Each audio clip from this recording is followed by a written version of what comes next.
to offer it up to a wider audience of folks outside the Directors Coffee Group. So that's sort of the impetus for this morning.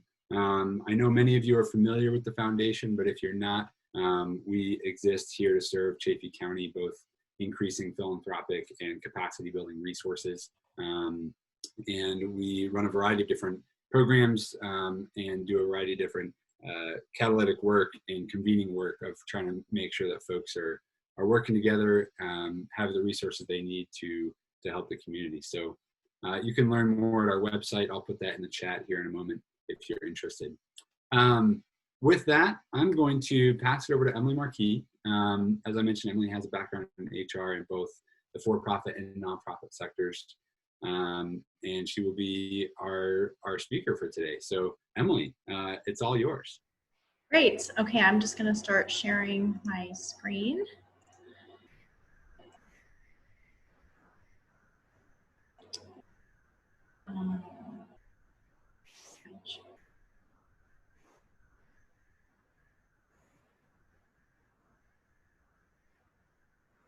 Okay, good morning, everybody. My name is Emily Marquis. Can everybody hear me okay? Okay. Yeah, I have a background in HR, and I am very passionate about human resources. That does belong in a sentence. I love HR. I am also very passionate about humanity and taking care of each other. And so I just really wanted to be able to serve the community in this way with my knowledge. And I'll give you a little bit more of a background. I guess I was feeling really good about myself when I put this together. So just to tell you a little bit more about me, I have lived in Salida, I guess 4 years now, but just a background for me professionally, I have my undergrad in business in a double minor in psychology and human resources. And I went to school in Burlington, Vermont, and was fortunate to get an internship at Burton Snowboards and then continued to work there after college at their headquarters, which was an amazing experience.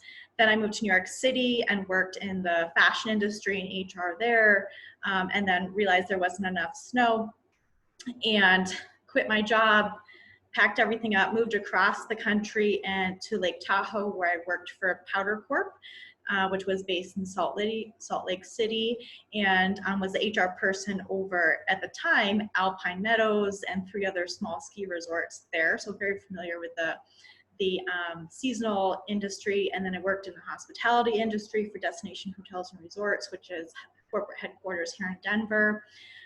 Coleman Natural Foods, which is a big organic meat manufacturing organization. I was the corporate HR person based out of Denver, but many meat packing and manufacturing facilities around the country.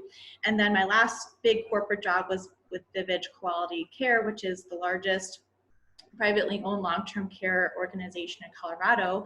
So I traveled around the state of Colorado as the HR director for many long-term care health facilities. So a variety of industries.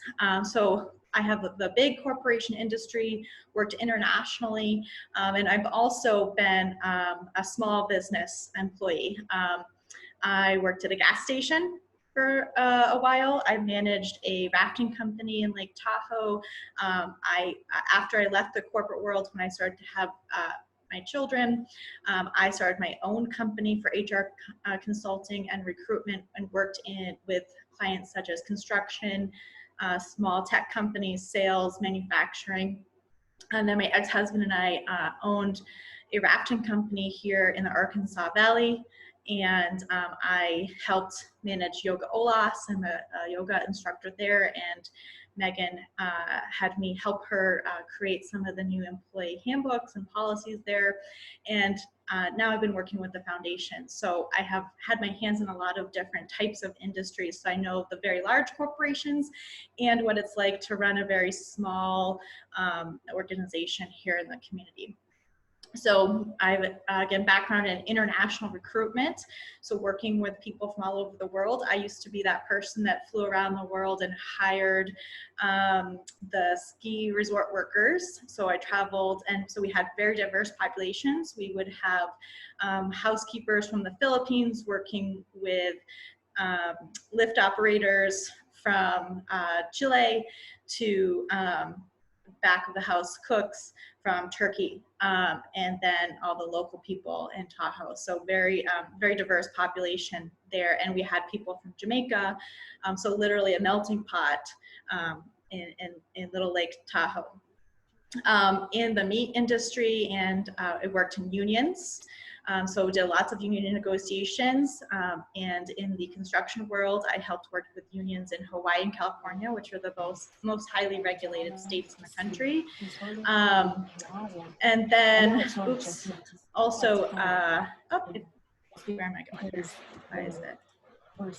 There we go. So worked in the service industry, ski industry. I've worked in education, and things like that. So just telling you all of that to tell you that if there has been an HR situation, I have probably dealt with it, and that has been really fun and exciting for me. The not so fun stuff about HR is unemployment, wrongful termination lawsuits, workers' compensation lawsuits, discrimination and EEOC lawsuits, FLSA and compensation audits, I-9 audits. I've been part of an ICE raid in Atlanta at a chicken plant. I've had to do mass layoffs, union negotiations, sexual harassments, and unfortunately hundreds of terminations. So I've seen the ugly and can help people prevent themselves from getting there. And the most common myth is that big companies like Amazon or Google or the big bad companies are the ones that are doing these things wrong. But believe it or not, they're the ones that have probably the most employment liability insurance. And when you see those big settlements, they're probably not paying that much out. HR problems are what kill small businesses, because they are thinking it doesn't bother them, or it's not me, I have my employees are my family. So just one take on that. When I moved to Chaffee County, I was owning a company, and so I didn't think that I would need to look for an HR job, but there's probably 2 HR positions in the entire county of Chaffee County, and that's something that I would reevaluate, because moving forward, as we do have a growing population here, those HR people are really important. So just want to plant that seed. And then the really fun part about HR as a business owner or a leader in an organization is you get to create your work environment. And while that can be intimidating, it's also really something that can be exciting. So I want to say that I will pause for questions, but maybe Joseph, if you could also help me just check over the chat, and that would be great. But I'm really person who believes in participation. I am not going to just be a talking head at you. I don't have enough slides to fill 90 minutes, and then you might just fall over and roll your eyes and back into your head and not be able to do anything. So this is a really safe space. In HR questions, I want you to be able to bring an example that you have experienced that we can talk about, because I guarantee someone else has experienced that too. Please leave names out of it, but feel free to bring anything up. If you have a situation that you're unsure of, let's not judge each other. We're all here to learn, and that's really important. So if you have something to say or a scenario, I can either help you with it today, or yes, take it offline and talk to you about it in the future. But let's use this time as a working time, not just a lecture. So feel free to stop, and I'll stop and pause for questions. So again, HR can have this, I don't know if you remember, it seems like the show Office with Steve Carell was on so long ago, but how many people disliked Toby? Does anyone remember him? He ruined all the parties, and he was kind of a weird guy. So there's that Toby perspective, like HR just ruins everything, or there's all this red tape and I have to do all this stuff, and it just costs so much money to regulate, and I have to have all this paperwork. Yes, that is true, but remember that HR laws and regulations were created to create nice environments, and unfortunately laws are created because enough people are doing things harmfully that now it has to become a law. And so that's one perspective, but also again, HR is a great way to learn how to create an environment to treat your people well. I'm of the mindset that sure, you can have a great product, and you can have customers, but if you have no one to sell that product or manage your back end office or be happy, that product will just sit there and your customer is going to get angry. So I'm at the mindset that humans are at the center of your business, and it's a real shift from the customers always the main focus to how can we take care of our people to provide the best service to our customers.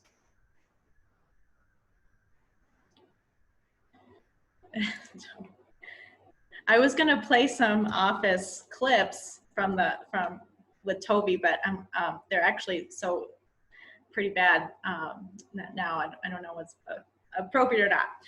So I found this quote today, and it says, as the author of So You Want to Talk About Race by you're gonna have to just forgive me, by author Oluo, says, you don't need to be free of racism to be an anti-racist.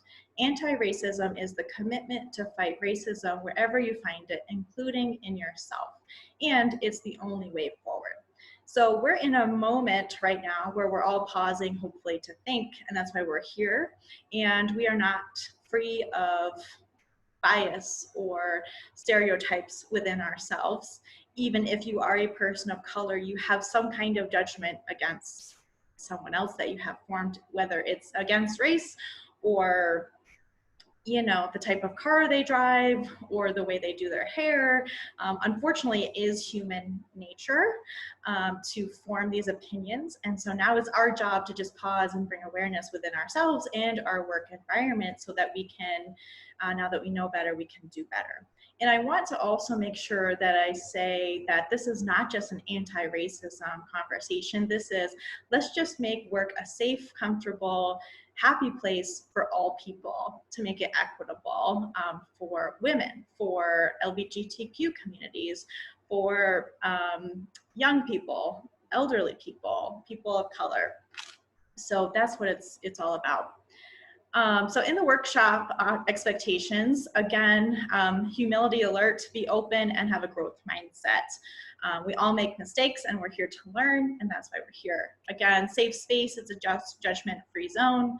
Please have respect and confidentiality, anonymity in your examples. And as I said, feel free to ask throughout, raise your hands, ask questions, and I will pause for space, and participation is important.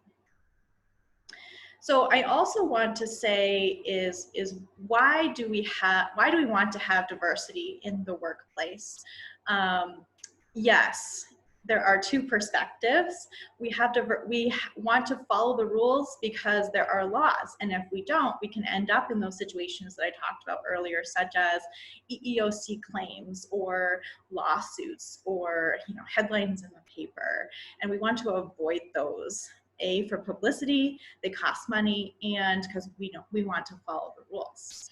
But B, let's be here because we want to be human. We want to take care of each other and just do the right thing in acting out of kindness. An example I think of is I used to be a serial speeder. I'm from Massachusetts, so I was your stereotypical mass hole driver. I had 2 radar detectors in my car. I could never switch car insurance because I had way too many. So my goal was to just slide under the radar, literally, and beat the system and not get a ticket. And as I grew up, prefrontal cortex and had children, I realized, oh my gosh, I could kill somebody, and I want to do the right thing. And so I got rid of my radar detectors, and I said, I just want to be safe. I don't want to not get caught. I just want to be safe for myself, the people in my car, and the people around me. So hopefully that example helps too. There are laws, but it's also just about doing the right thing. So what is diversity in the workplace? Again, it's not just race, although that is what initiated this conversation. But under the EEOC, they define it legally now, which is continuously being updated as race, color, religion, sex, which includes pregnancy, gender identity, and sexual orientation, national origin, disability, age, which is 40 or older, which apparently I'm rapidly approaching, or genetic information. So all of this now is considered protected, and this is what we want to look for when we use the word equity. Real life differences too are going to be opinion, style, hobbies, your body type, and things like that. You know, are you creating a space where different people can exist? And we'll talk about this a little bit in the future. You know, if you have two cultures, one, you know, let's say you're working on the Trump campaign and then another organization you're working on the Biden campaign. Obviously, the Trump campaign is going to hire like people with like mindsets, and they're going to be entering a culture with certain existence, same as in the Joe Biden campaign. So we are not going to try to create a lot of equity in different ways. You really want to have a like-minded culture. So we'll go back to creating the balance between equity and also your specific culture.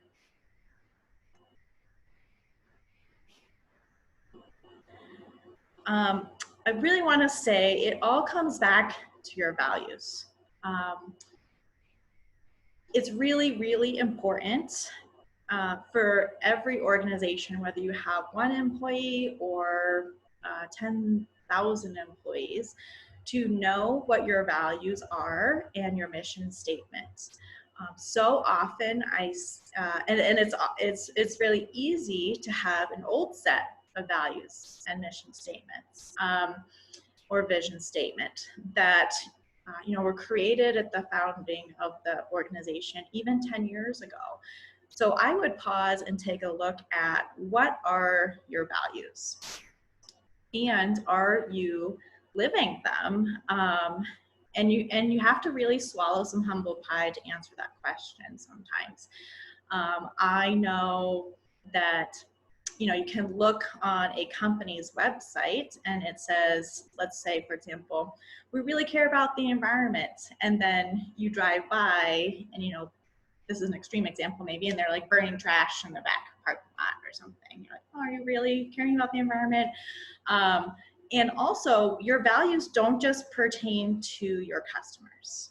If you look on Indeed or Glassdoor, now they're really open to employee reviews, and it hurts recruitment and it hurts consumerism.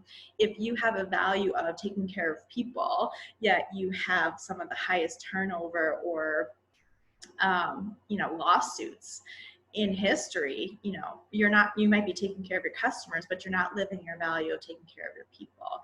So when you step back and look at your values, is it time to reassess them? Are you living them internally as well as externally? And what do they mean to you? So that's really something that, above all else, if you do anything after today, it's go back and really look at who you are and what that means to you and your people.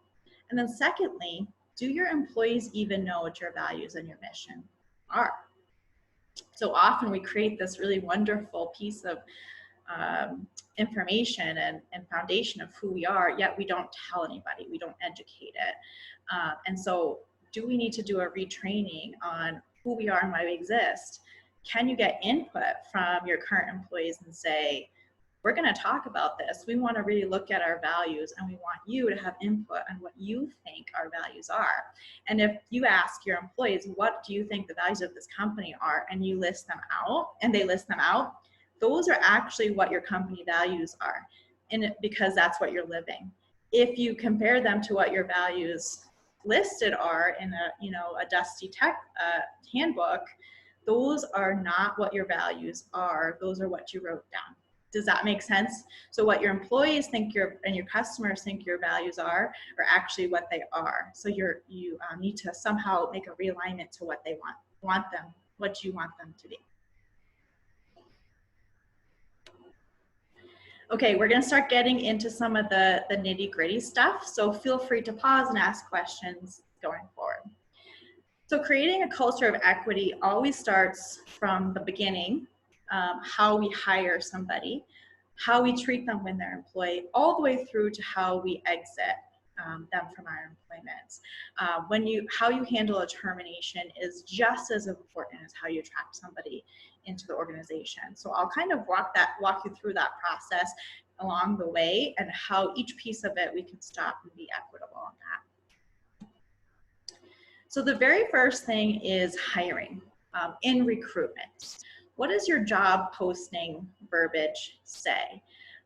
If you are a federal contractor, you're required to say certain things. You're required to have the EEOC language in there. You're required to follow affirmative action. You're required to do all of these things, have workers' comp information in there.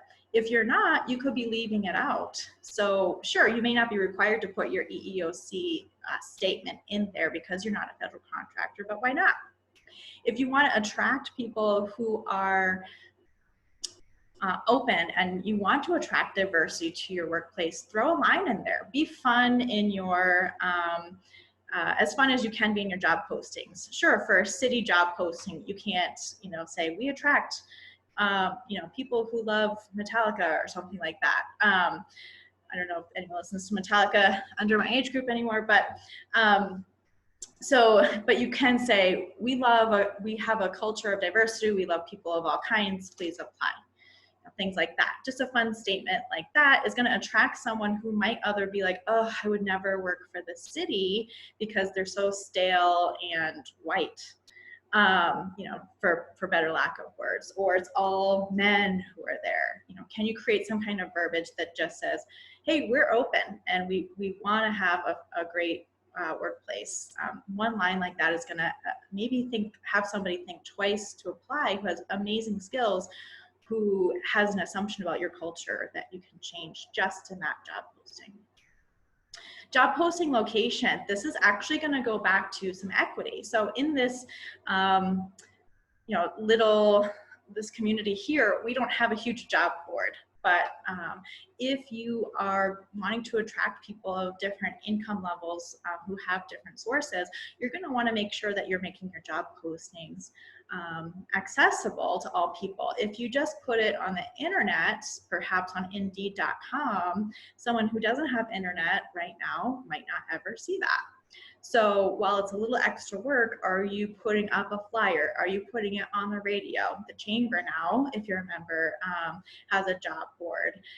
So trying to put it in as many places as you can where different types of people are going to see it. If you have luck with one source, of course, you're probably going to go back there to get one bang for your buck. But again, remember, if your entire workplace is filled with the exact same type of people, it can get stagnant. So make sure that you're making your job postings readily available to all types of people who can find it in different ways that are also cost effective to you. Application accessibility, this is a big one, especially from HR. HR idea of it is notorious for drowning in paperwork. So any way that we can streamline that through a computer or software system is going to be great.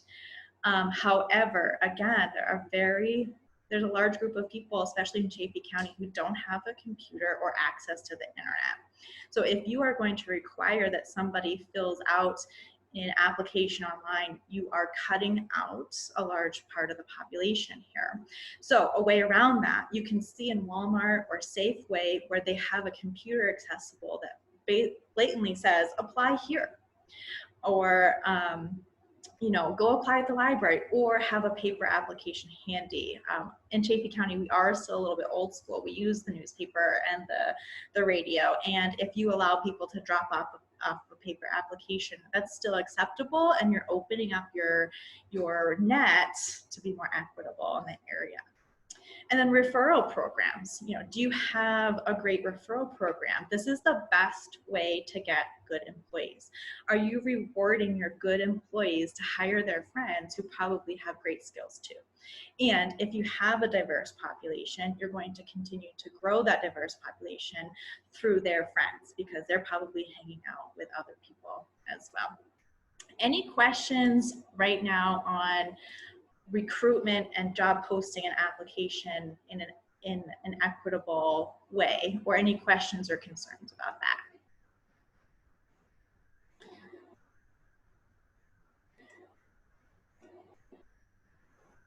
Okay, I will move forward. Next is recruitment in the resume and application review. And when I was getting trained in this, I have to tell you, one of my businesses was a recruiter, and I was hired to stalk people on LinkedIn. And I can find you.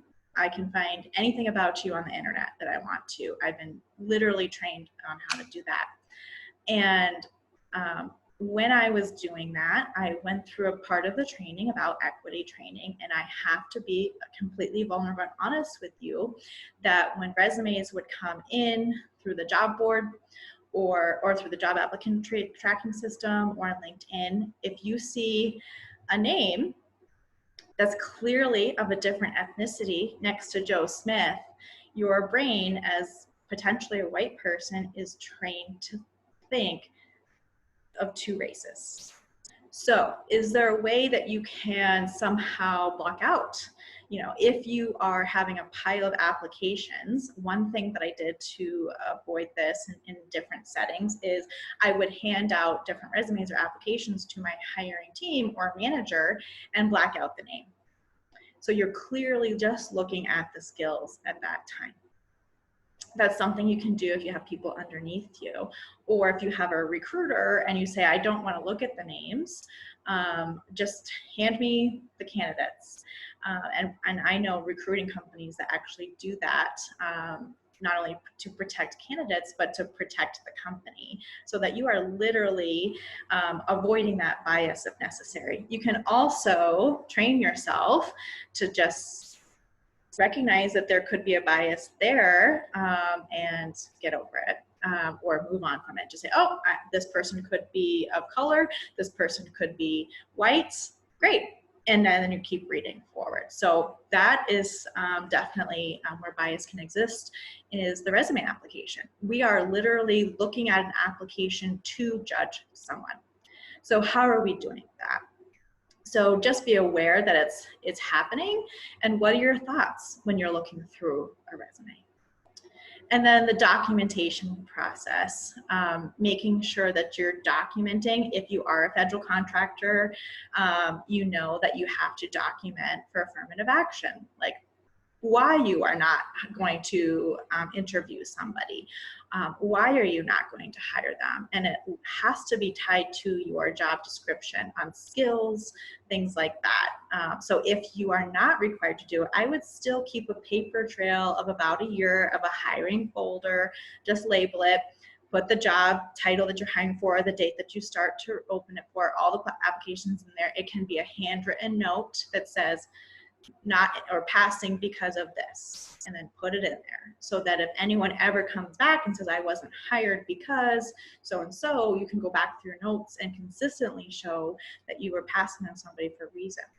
And you could also go back and look, wow, I probably could have hired this person with this ethnic name and I didn't, and be open to reevaluating that in the future.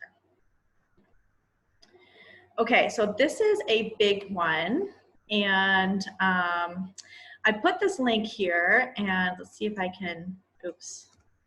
I'm going to do a new share here.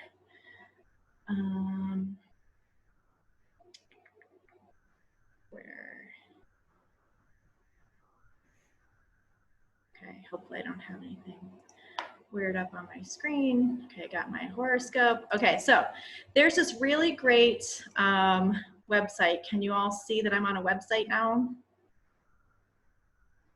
So I'm going to put this in the chat. And let's see here.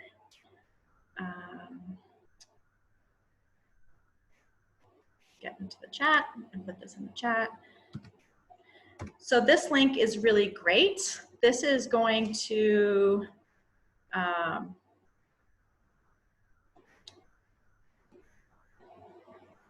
this website's really great. It's free and it's all about illegal interview questions and why. And you can scroll down and see down at the bottom that you can download this in a PDF. So can you see now my PDF opening? Okay, so this is a great PDF to download and have and paste all over the place in your interviewing process. So this is where it gets into, okay, oh, it's annoying, I can't ask these questions, I feel all this red tape. And then it offers you what you can address, and it also in the notes section should tell you why is this even a question. So this could take a while to go through, so I'm not going to go through everything, but I'm going to show you some examples of why these questions exist and how they can cause inequity. So address. So a good question to ask here is, how long have you been at your current resident? What is your current resident? What was your previous address? How long did you live there? So the thing is, let's say you have this unknown bias of where people live in town. Or let's say they live in Alamosa and you don't think they can drive up here, or you're like, oh, that's a bad section of town, they must not be a good person. The other thing is you could get into some socioeconomic inequities here. So that's why you don't want to ask the question is, do you own or rent your home? Who do you live with? How are you related to the people you live with? So things like that, like basically asking about an address, it can get iffy if you start digging too deep. That's why it's straightforward. You just ask on the application about your address. Age is obvious. Why we ask that, so that we don't have age discrimination, things like that. Arrest record, and I'll get more into that. There's many laws now coming out around background checks and arrest records and asking about felonies. As we are starting to become more aware as a society, minorities, and especially Black people or people of color, are going to have a much higher chance of having a record than someone who is white, who has done the exact same crimes. And so they automatically have an inequity of walking in the door and filling out a job application when they have to complete that. Availability, what days and shifts can you work? Are there shifts you cannot work? And this is a really common one in the service industry. Of course, we need to know these things. So, you know, directly asking about weekend work is hard. If you have someone who's Jewish and observes Sabbath and they have to answer that, and then they could come back and say, well, I wasn't hired because I'm Jewish. So again, because since consistency is key, are you asking all of the same questions to the same people? Everything in HR comes back to documentation and consistency. So, so that's where you're going to get into some religious things, citizen or national origin. So just asking the right questions here is okay, just making sure you're staying in the green.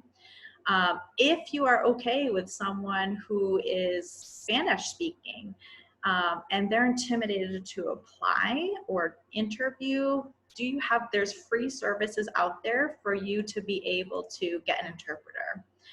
So again, we want to make sure that we don't use that as a barrier. Like, does someone really need to speak fluent English, or have they done the job long enough that they can communicate in the job terms in that way, but might be super scared to talk to you in an interview. Convictions, again, we'll go into this. Credit inquiries. I went through a divorce, and oh man, if someone asked about, I mean, I have great credit, but my going through a divorce, you know, is not a financially exciting thing to look at. So, you know, that can certainly tap people out if you start asking about that.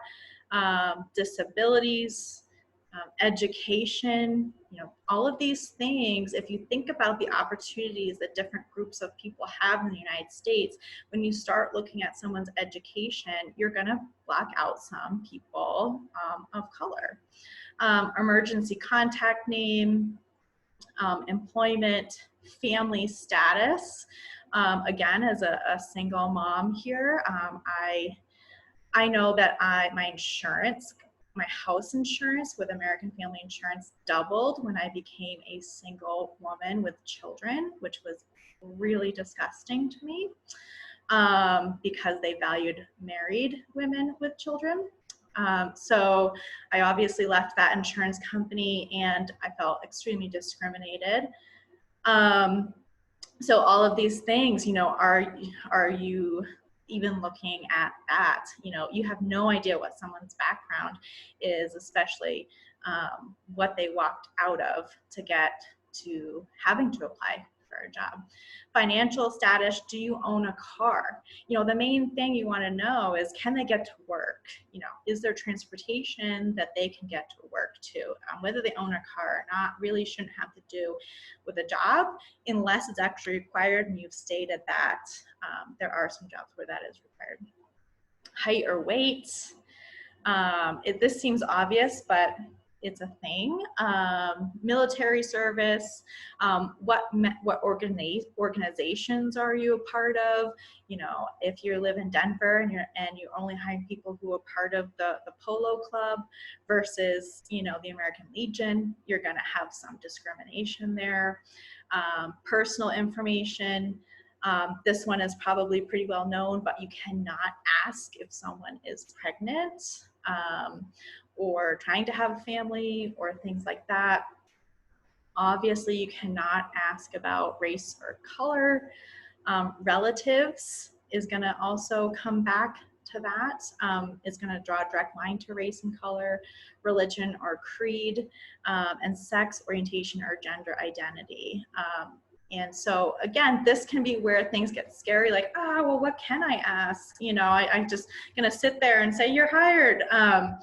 But this is a tool. There's look at all of the things you can ask in the green area, and then understanding the why. And I would really say I'm a very personable person. So in interviews, people can start talking to me about their personal life. Like candidates can be like, oh, did I see you, at this church last weekend or something? And you actually want to just spin that conversation. So, yeah, I've probably seen you around town. Let's talk about that at a different time. So try and keep the interview business focused. And if you start getting into personal conversations like, oh, are you, didn't you have a baby last year? Trying to be connecting, do that maybe in a different setting and just say, I'd love to talk to you about that at a different time, but let's stick to, what we need to know today. So this is a big document. And again, I've done entire trainings on hiring questions. So I just want to pause here again for any questions.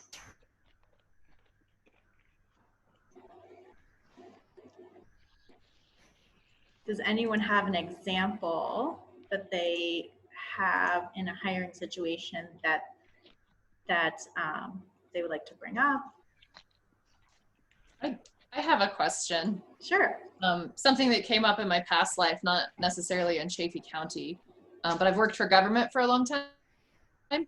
And in a different city, I have had candidates who lead their interview by saying, so-and-so commissioner or so-and-so council person recommended that I apply for this job. And the undertone there is, therefore I should get it. How do you handle those kind of, referrals from maybe your supervisors or your political entities, and how do you navigate that conversation during an interview? Well, that's hard. Name dropping helps, right?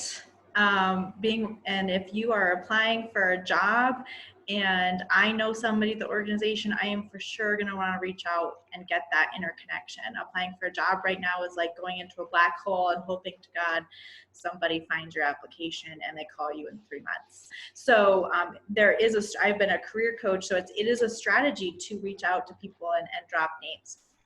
However, and I'm just going to say this, if you're stating like, I'm part of the good old boys club, as a member of the interviewing team, you don't have to do anything with that. You are not obligated unless there's an internal culture of such. To do anything with that. I think that if you have a consistent employer referral program, which again is hugely beneficial to hiring good people, then you can just say, oh, that's great. I know Tom. I think he's, thanks for letting me know that, and then move on. Also, are you having from the other side a perspective of like, oh my gosh, are we going to have another Tom here? Or this guy's just a good old boy, am I tossing him out the window? So I think the point is catching yourself with any kind of bias in either direction there, and not, feeding into it in either way, and taking into consideration when you're looking at all of the candidates, their quality of skills and who they are. And then if they're all equal and you say, well, this guy does know Tom and we value him, then we could say that's a bonus. If all of the candidates are equal and he knows, or not equal, and this guy does know Tom, but there's someone better, just always go for the best candidate. Does that make sense? Emily, a question from the chat. A question about retirement. Person says, I'm eligible for retirement, but plan to keep on working for another 10 years. I have an interview for a position next week. How would you respond to a retirement-related question? From an age discrimination perspective, who's asking that? It sounds like it's being asked from the applicant's perspective, but you could maybe respond to it both from applicant's perspective, but also from an interviewer's perspective of how can we deal with ageism and or staff planning, right? As what kind of questions are allowed around retirement or around age, those sorts of things.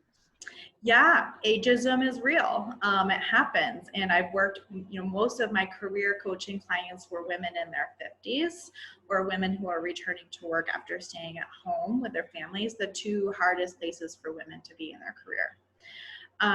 And I would say that, when you are over a certain age, especially at retirement age, there's 3 stereotypes that could and most likely exist.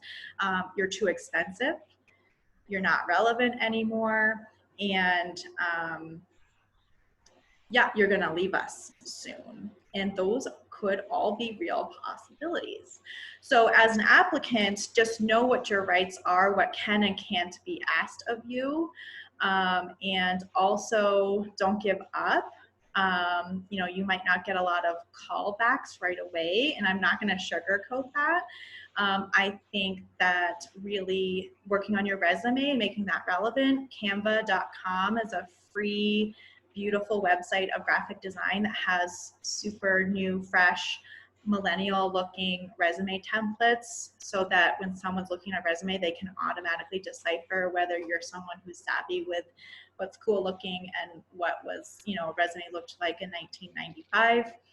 So just staying relevant. And then there's also, most companies really value your skills and your personality and who you are, and make that a strength. And just remember that when you're applying. So again, knowing your rights, trusting in yourself, and talking about your skills, not your retirement. And if anyone asks a question about that, just always go back to your strengths and your skills and what you do have to offer that's positive. I hope I answered that question. Okay, this is another big topic. Any other questions here? Okay, I'm gonna move back to the PowerPoint. Let's see here, I can do that.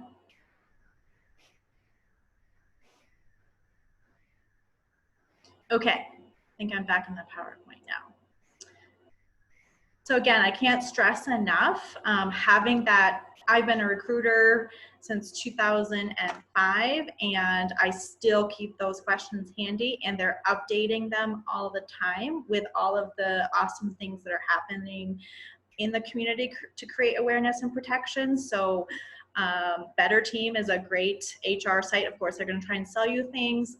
There's the Society for Human Resources Management, which is SHRM. They offer really great free templates. So just staying relevant with EEOC protections and guidelines and laws, and that will always pertain to what questions you can ask or be asked in an interview.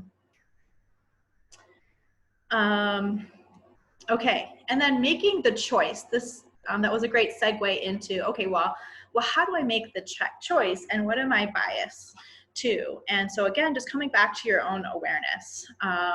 You know, if you were to look at, I also used to be managing scholarships funds for an organization, and we had a team of people to select applicants, and in that process, we would black out all of the information because a lot of it was executives' children's or executives' children, or you know, we did or maybe a housekeeper's child. So we would black out all the names, read the essay, look at where they're going and all their accolades and things like that.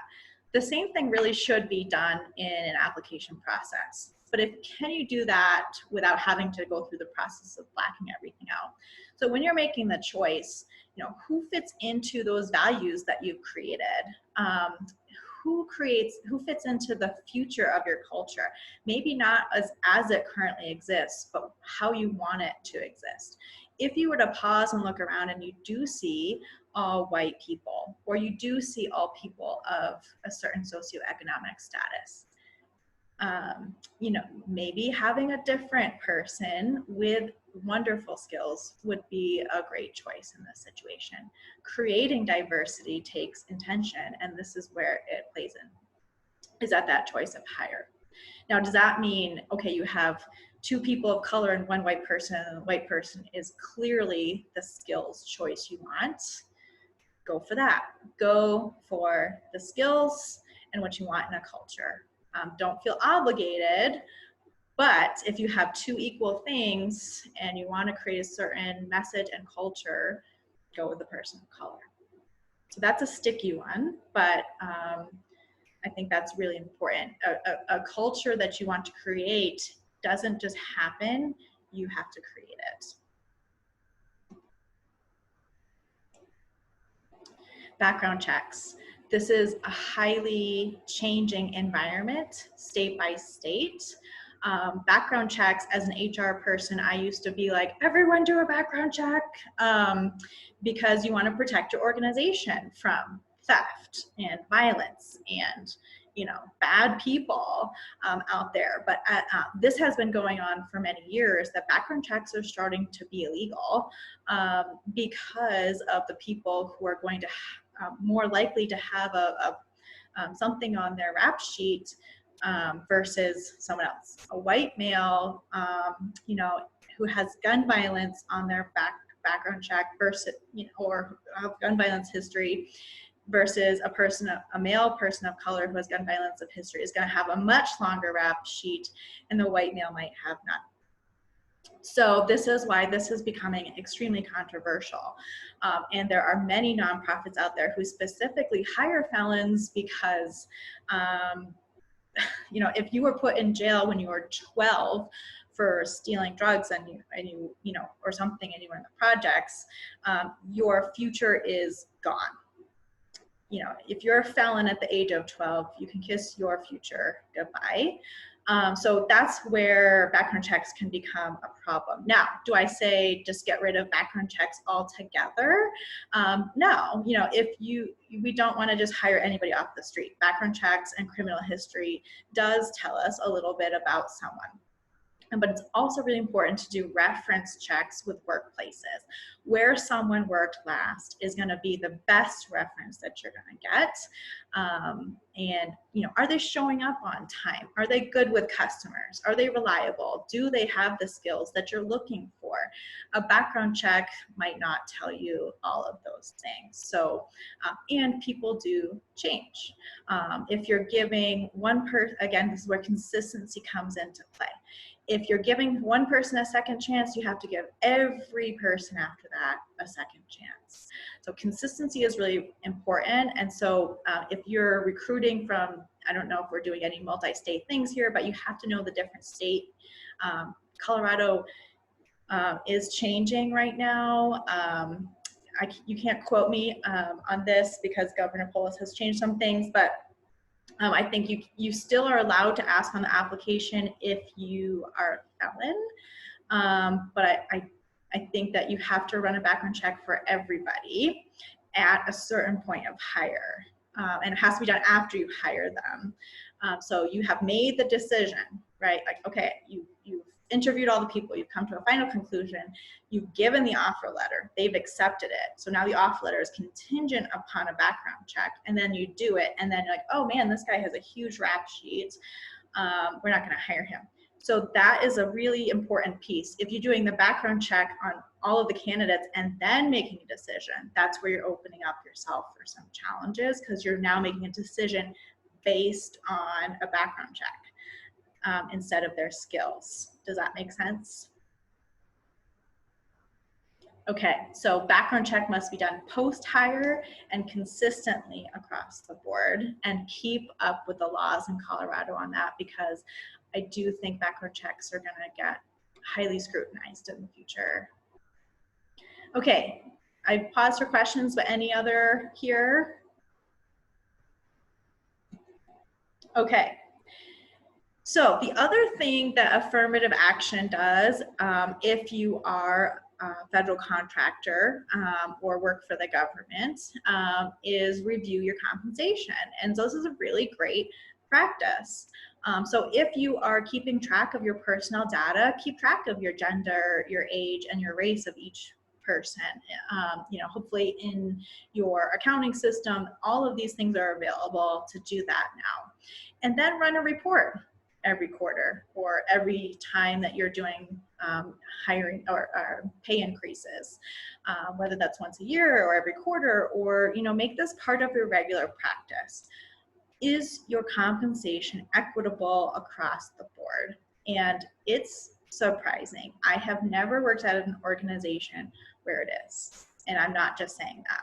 So, you know, that's across women, gender, age, race, all of these things. So that's really important, because while you may think you're a great company and a great employer and all of these things, I can say that reports don't lie, and it's good to be aware. So when you take a look at your compensation, I guess I can't say that in any other ways, but run a report based on age, gender, and race, and potentially, if you have the ability to track military or disabilities, and make sure each job title is getting paid the same. Are all of your men in the job getting paid this more? Are all of the white people getting paid more? And take it just as an awareness and make a change and move forward and keep reviewing it. So any questions on that? Compensation is not just money. It's also paid time off, bonuses, it is benefits. So are all of your women or all of your people of color working part-time and all your white people working full-time? That's an inequity of what's available to them in a benefit realm. Emily, sorry, just a quick question from chat back on background checks. Okay, sure. Or I'm going to turn it into a question. It wasn't necessarily a question, but wondering if you could talk about, especially if an organization works with youth, where background checks might be either required or best practice, to ensure that there's no, you're not opening the youth up to any harmful environments. Can you speak a little bit about that, and if there's any exceptions there for using the background check results to determine whether or not you hire someone? Background checks, and maybe you can help me answer this. Background checks must be done post offer. That is the law. So if you then come, and this has happened to me in many situations where a scary background check comes back, especially when I worked in healthcare, any type of violence was not allowed. Elder violence is a real thing. And so when I worked in long-term care facilities, that was a zero tolerance policy. When I worked in the financial world, anyone with any theft or low credit scores, things like that. So yeah, you can make a determination to not hire somebody based on a background check. It just must be done post-hire and consistently. I'm not sure I'm answering the question. So are you saying post-hire or post-offer? I'm sorry, post-offer. Okay. So you offer the job, do the background check, and if that is the one reason they don't qualify, it's legal to let them know that unfortunately, due to the background check, they are no longer qualified. As long as you are consistent. So let's say you don't hire somebody this month because of their background check. Next month, somebody comes back with a similar looking background check and you hire them. Yeah, no, it's not. I'm not worried about consistency. Okay. We just literally have funders that say, if these things show up, this person isn't eligible, meaning we can't use funds to pay them as staff. It doesn't matter what So if you're using a background check service, which probably most people are, unless you're just going through the state records, there is certain state providers for our.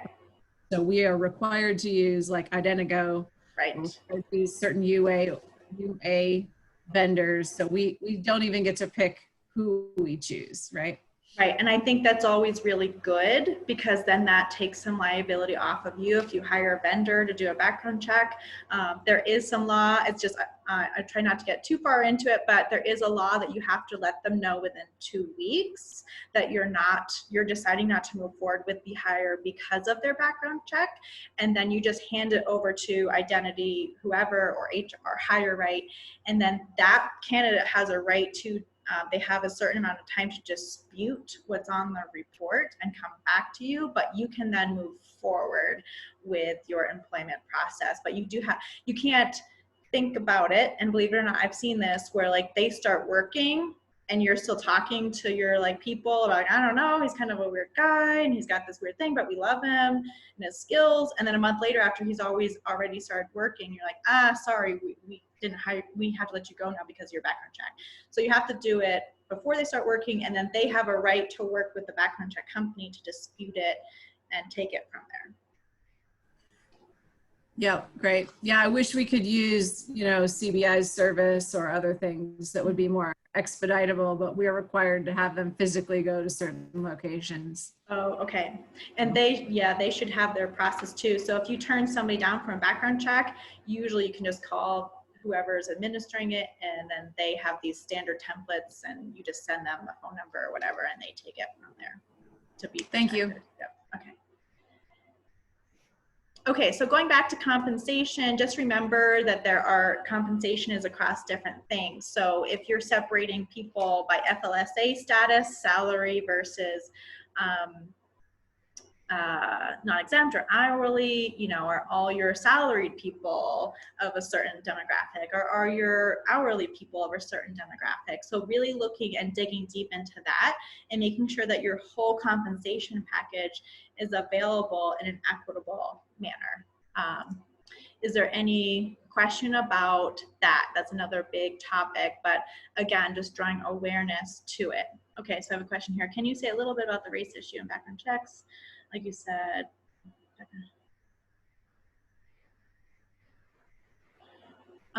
so the background, the question is, how do we truly create equity if there are strikes against certain segments of population?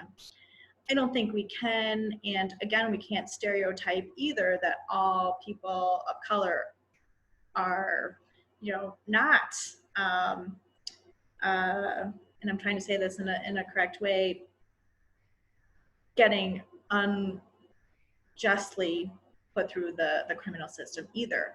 The criminal system does exist for a reason.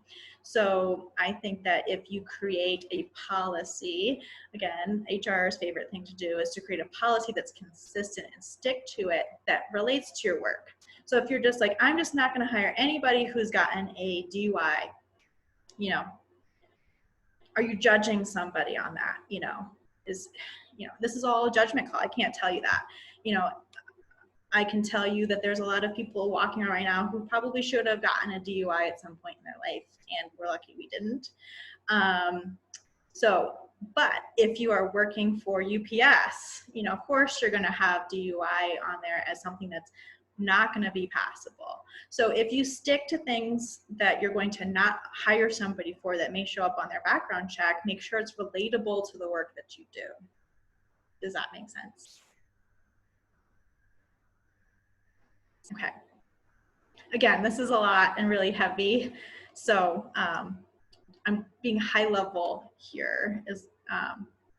So compensation, just remember that compensation is not just pay, it's how you pay and reward and offer benefits, and making sure that's equitable even through part-time and full-time and paid time off, and making sure that everyone is getting treated the same.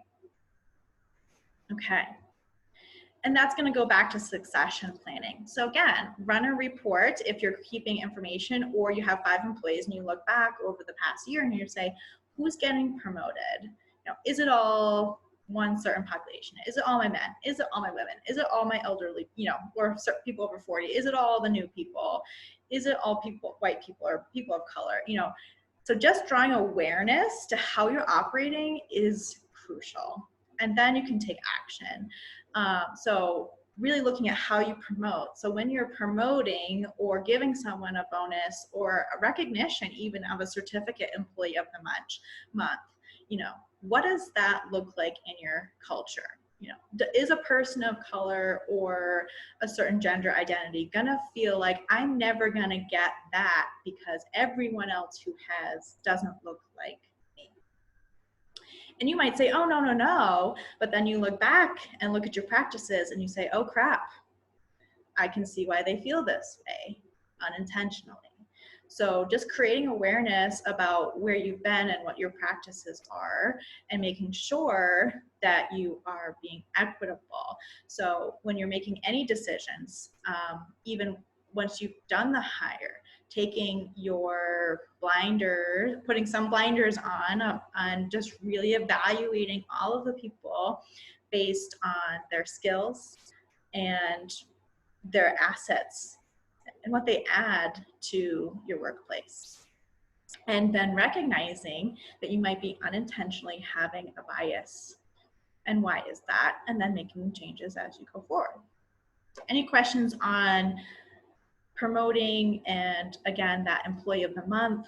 If you're putting up a plaque that has all the employee of the months and you go look over it and you're like, oh wow, it's all the white men, or it's all the people at this certain race or this certain full-time status. Again, how often am I promoting people that are already in the full-time status that are certain privilege or status, instead of taking people who are part-time and expanding their options and making them full-time? So looking at that in a succession planning way as well. So the workplace physical environment. This is when I was an HR person and I would walk around and I felt like you could play, the Long Black Veil song, and people would start to rip down their calendars or, cover their screens up or turn their music down because here comes the appropriate police.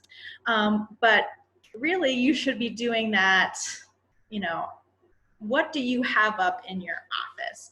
Again, if you have a culture that is, or a business that is specifically directed to a, let's say, political, way. If you're working for either party's campaign, of course you're going to have your political views as a culture. However, if you are in an office, a small office in Chaffee County, and all you have playing all the time on the radio at someone's office is country music, that sends a message. Or you are only playing, offensive rap all the time.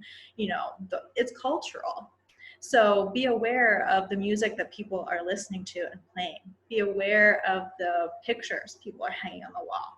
Be aware of, the conversations. Can we not talk about anything at work?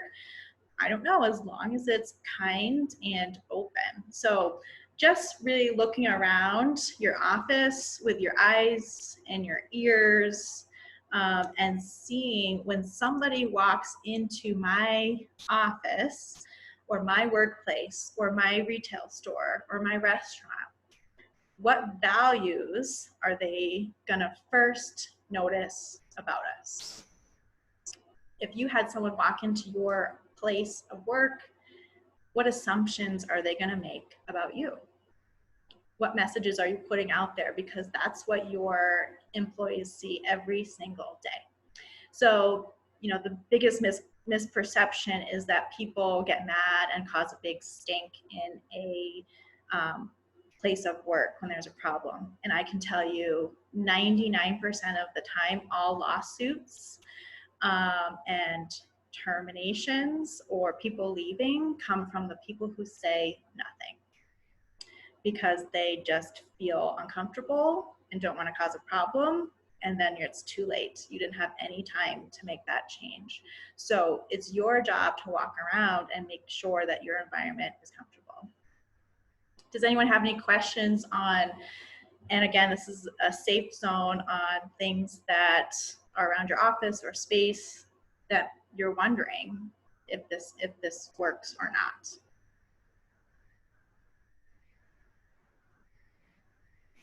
Okay. There's those calendars of different comics. Are those offensive to some people? So just really taking a look and walking around, and you don't have to, be a no place of fun, but you can say, let's be a place of, these are our values. And you can also, as an organization, create different fun things that have your logo on it, or a value, like we value adventure, and give them to people in a nice, picture or something, and say, hey, if you need some pictures for your wall or your cubicle, or you want to hang this in your shop, here we go. So, so that's something to really think about and to do often. To just walk around and see what's going on in your office or your place of work. Because if you have a business or restaurant, you're also turning customers away by what music you're playing, or what t-shirt maybe your worker is wearing, or some signs that you have. I know there's a couple of businesses in town that I don't go to because they are very not friendly about some of the messages they're sending in their signage, and they're okay with that, and so I just choose not to go. So are you okay with the messages you're sending out? Okay, moving on. Policies. So we create culture through policies. Standard legal policies that have to be in handbooks are EEOC, sexual harassment, anti-harassment, anti-bullying, whistleblower and reporting, zero tolerance. Now, if you have a woman who's lactating, it's a law. You have a safe place for them to do that, and they get breaks. Policies, what kind of breaks and time off are you creating? What kind of holidays? What's your dress code? And safety policies. So this is how how you walk the walk, what you put on your walls, how you talk, how you promote, how you create compensation, and then it's all written down in a policy. Does your policy reflect one or the other, or are they matching? You could have this handbook of wonderful things, and then your culture is completely different. So make sure that you are reviewing your policies and your handbooks, you have what's required legally, and that they reflect what's actually taking place.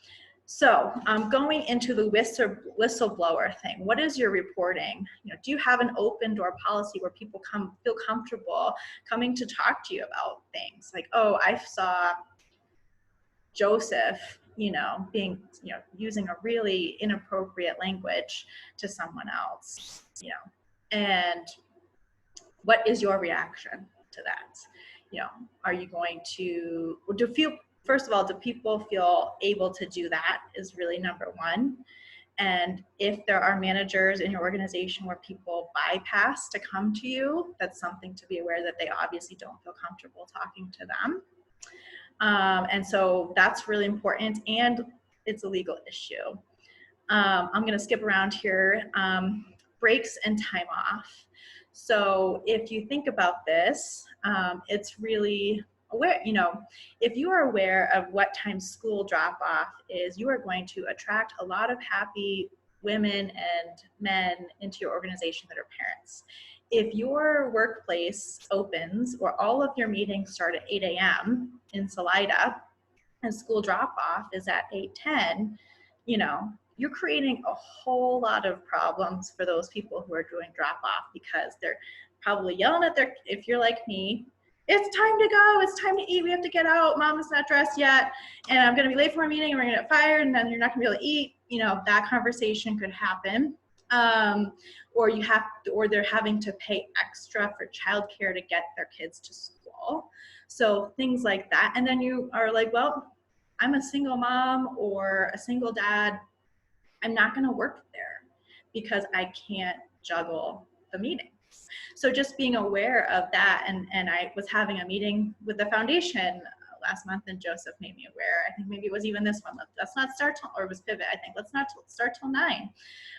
So that's really important. Banks are changing their hours now because most of the staff are women, and they want to make it easier for them to have a family life so that they can also get to work at a certain time. So think about the way you operate your business and who works there. If someone's showing up unproductive, it's probably because something is really stressful before they got there. How can you make life easier for them so that when they show up, they can be productive? Holidays, this is a big one. It's a national conversation. Is Christmas your only day that you are offering double pay? Is Christmas the only holiday that everybody gets off? And, are you looking at all of those things? Are we celebrating, is Good Friday versus Martin Luther King Day celebrated in your workplace? And this is certainly standard in government operations. Reevaluating what your company recognizes as holidays is gonna, how many people are like, well, I'm Jewish, I'll work Christmas and get paid double, or I'm Black and I want to go celebrate Kwanzaa, and you're like, no, you can't have it off, but all the white people, got Christmas off. So just, do we have to accommodate everybody? Are we going to be closed forever and paying everybody double time? Where's the balance? And I think, again, just being aware and consistent and not making sure you're sticking to all Christian holidays, or you're recognizing June 19th by just sending out an email that day or saying, hey, or today, today is Martin Luther King Day. Let's take a moment and listen to some, Stevie Wonder or something. So no, you don't have to shut down the business and pay double time, but just talk about it. The other thing is dress codes. This is where we can get into some inequities. If you're saying, no dreadlocks, no cornrows, things like that, those are actually religious things. They're, people of color styles. They're, in Salida, lots of river guide styles. So it's really important to recognize that I worked in Lake Tahoe, which is very similar to Chaffee County as far as it goes of, laid backness. And I worked for a company where I had to wear nylons every day in the summer. So of course I just wore pants, because who wears nylons anymore? And, I couldn't it was all these, I had 3 earring holes and I could only have one, and all this weird stuff. And I'm like, wow, this is really, really outdated. And it also, and then there was no dress codes for men. And it was so blatantly obvious. So things like that, really look at your dress codes. Of course, we want people to be appropriate, but why can't people have dreadlocks? Can you require them to wear a hairnet instead, or just ask them to wear it tied back, something like that. And then I really want to go into zero tolerance here, and I know we have about 10 minutes left, but this one's really important. So, consequences. This is a tough one. If you have a policy and then there's no consequence to breaking it or no enforcement, the policy doesn't exist. And you're creating a culture of no trust. So the hardest part, let's say you have 4 employees. Did anyone hear about that? What was it, the Reds announcer, the baseball announcer the other day? My boyfriend's really into baseball. And so there's this baseball announcer who I guess, has been announcing for 30 years, and his father was an announcer, and, in the baseball world, known as a wonderful, good guy. And before, he didn't realize record was happening, and right before, and so right as it aired, he goes, well, this must be this must be the city with the most fags in the world. And he was fired. And people were in uproar. How could you fire this person? Well, again, look at, if you didn't, then you're saying that's okay. Or you're saying, well, if he can do it, but someone else doesn't, then you're opening yourself up for inequity. So let's say you have a really, really good employee and they make one mistake. They've never made a mistake before, ever. And they're like your best employee. And then they say something really out of line, or they offend somebody, and you're torn. What am I gonna do? I can't, it's so hard to find good people around here. Oh, we've known Joseph forever. He didn't mean it. He's a good guy. She's sensitive. He won't do it again. We'll write him up. We'll give him a slap on the wrist. And then the rest of your employees leave. So you're automatically creating that culture of trust. So I get when you're stuck between a rock and a hard place, we make mistakes as humans. So when do we let it go? But if you, even on that one time with your best employee, allow situations of inequity that break your policy to occur, everything is dismantled. And, working in a rafting company, I know that we had some guides that had been there for a long time and good people, and they thought they were progressive. And we had a situation where they refused to row or guide Indians down the river, people from the country of India, of ethnicity, because they can't swim. And that was a common thing around guides in the company. And unfortunately, they had somebody as an owner with an HR background, and we let them go. And it didn't go over so well.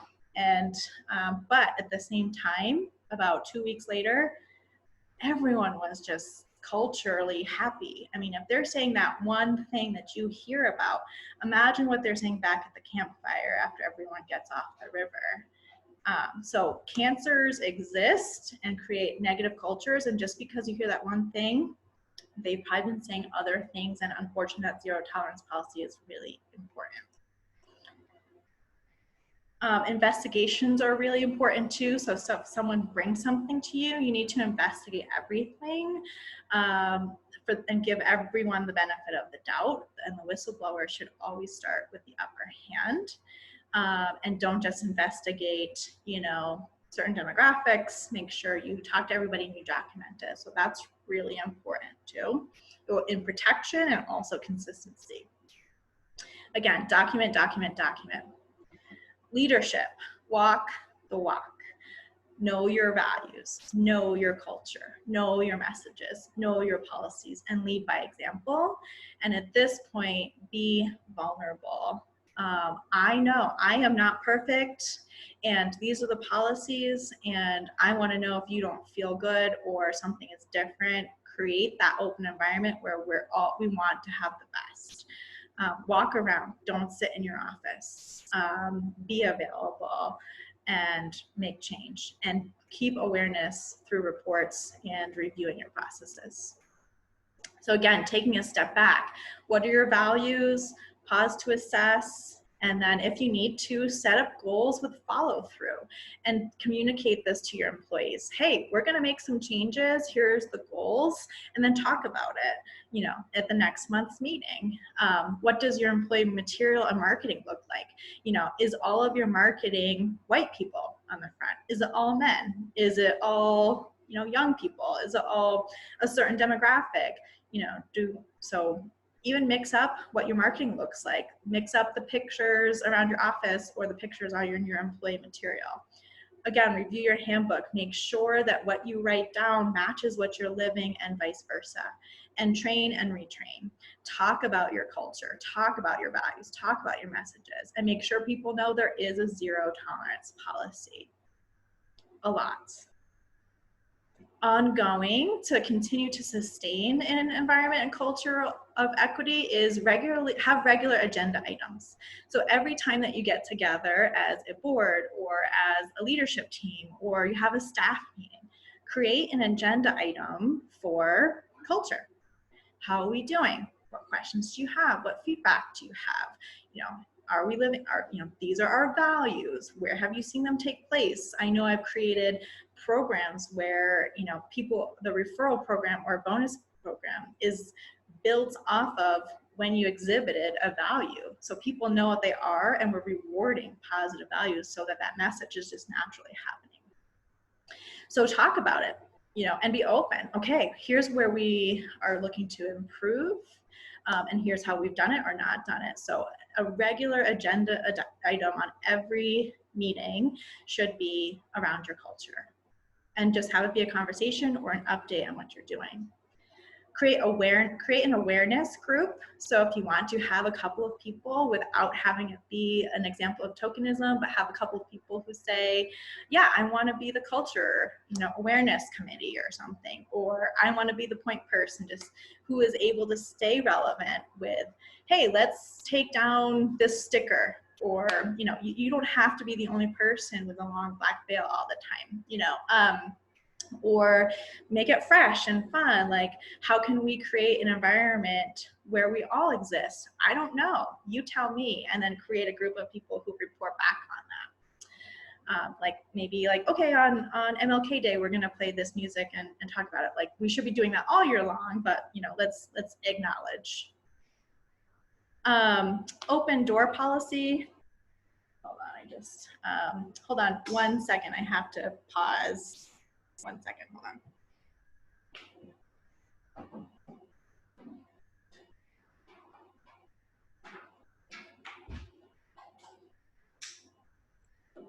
Play some Jeopardy music.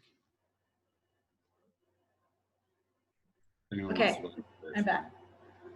Sorry. Okay, stay relevant, which is super hard to do, right? So if you want to put in the chat any resources that you read, a blog or a podcast or articles that just keeps you relevant, that's short and quick and easy about what are trends and happening in these conversations, creating that open door policy. Try not to have assumptions, be super open. Know your pronouns, that's really big in making the LGBTQ community. Stay humble, that's the key to so many things. Is we're human, and change only occurs when we are aware of our own humility. And then my last plug, I am not an this is not the forefront of my career, but I still do some HR consulting, so this is not a plug for me, but I really encourage you to hire a part-time HR person at the minimum, or work with an HR consultant of some sort. Your people are your business, And you don't have to do all of this on your own. There are trained professionals to help you. And if you have an HR person, that creates an awesome culture for people to go to and to know that you value HR and their people enough just by having it as a position. Resources, there's so many out there. This is a good book. It's called Dirty Diversity. It's a recent and it's easy. So some of these examples are like big company, but that you can relate to them as well. So this is a lot of information and very high level. Again, I could talk for hours, and we're almost wrapped up, but do we have any other questions here?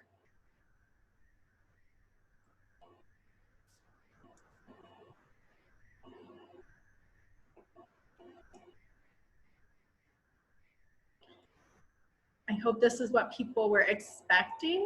But yeah, if you have any situations, you can let me know or talk about. I'm happy to help as well. Off of this offline. It's a passion of mine to make sure people have good places to work.